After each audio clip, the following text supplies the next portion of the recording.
any trace of today. But this was the front yard. Originally, all this land belonged to Shelton Crosswaite, who was one of the largest landowners in this part of the county. He had over 3,000 acres at one point and over 100 slaves working the property here on both sides of the Stones River. One of the Crosswaite homes, like I said, was standing right here up until the time they built the lake. Just beyond it now, beyond the old restrooms over there, was the Davis Ridley Mill. We've got photographs of that building as well. It was also originally built by the family of Sam Davis. Later it was taken over by the Ridley family, who would inherit the Fairmont plantation from the Crosswaites. So there again we have Toby's got photographs of these structures that used to stand here. So this is a historic site in itself. Here's a picture taken back 2012, an article. This was in the Tennessean. Also, the Woodbury paper, the Candy Courier, has done an excellent job on doing things in connection with Trail Tiers. Rutherford Courier, the Daily News Journal, not much. In fact, I can't get much out of them at all. I just can't. I'm very disappointed with them. And this is a long article that gives where they actually made the discovery that the groups actually came through Old Jefferson. Now this is a quick shot. You've probably got some relatives here who were on that first tour back in 2003, and we met, took the picture right over there. And here's some of the trail that we're going to be walking on. The house that we're talking about just right here would be this would be the East Fork Bridge right here. It's kind of hard for you to see at this distance. And this is the house that's set here that was actually built by Sam Ridley's older half brother, really. Now, as was mentioned here with the Ridley Coleman, with the Ridley Davis Mill. Of course, it was Crosswaite Mill back in the early days. Crosswaite. And there's a Dr. Crosswaite that was lived over on the old National Highway. You may see that name, that he was a prominent doctor over there. He was a son of Sheldon Crosswaite.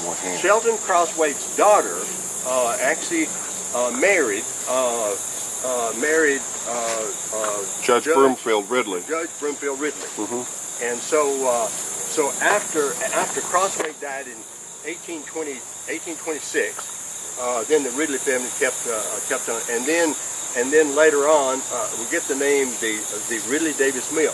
Now, sitting when Charles Davis actually lived here, there was another building sitting across the highway over there, and that was a black school. It was a black school, and if you study in the Rutherford County school books, you look under Davis School, a black school there.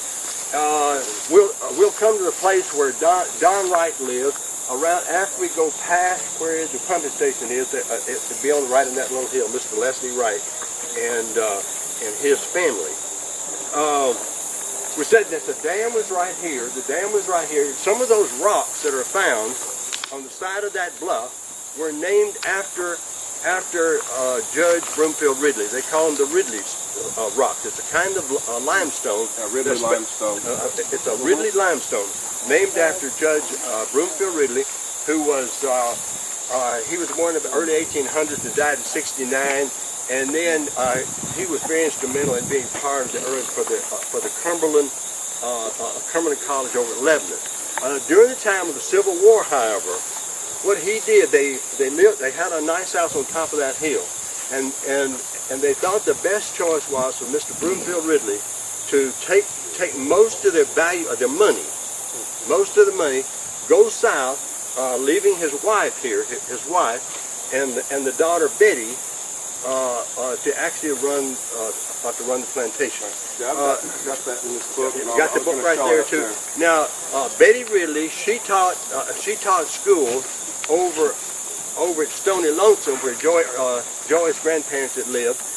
Taught over there, but the federal troops burned that building, and she taught school here. And And during the war, she got very sick and actually passed away during that time. But she had a very active school that she ran herself. Now, the actual meal, it's very rare to see a meal picture. Now, this is a picture of the meal that's did what we call the Ridley Davis meal. Here's a picture right here. And it says here that Sarah Davis stands in the doorway. Now, this was on the east side that kind of looks towards us. The next picture I've got is another picture taken from the west side. You can see the waterway on this. This is Miss Ethel Short right here. This is Miss Ethel Short sitting here, and this is and also this is part of the mill. This is a broken picture. This is a different picture, and this is the mill looking from the west or from the downstream. So these pictures here, like in the, Miss Ethel Short, she taught Miss Margaret Mann Short, and we got some relatives right over there. Mother. That's their mother. She's right there, and that other lady there is May Lenore Jenkins. I'm not sure who that lady is, but she's sitting there, and you get a picture of what the dam actually looked like. Okay. Now here's another picture. This is Sam Berryman Davis. This is the son of William Davis. So this would be a nephew of Sam. After his father moved on, that's what the house looked like there where Mr. Murray Miles and Alexander lived. And this is the picture of Davis. Was just the name of the school.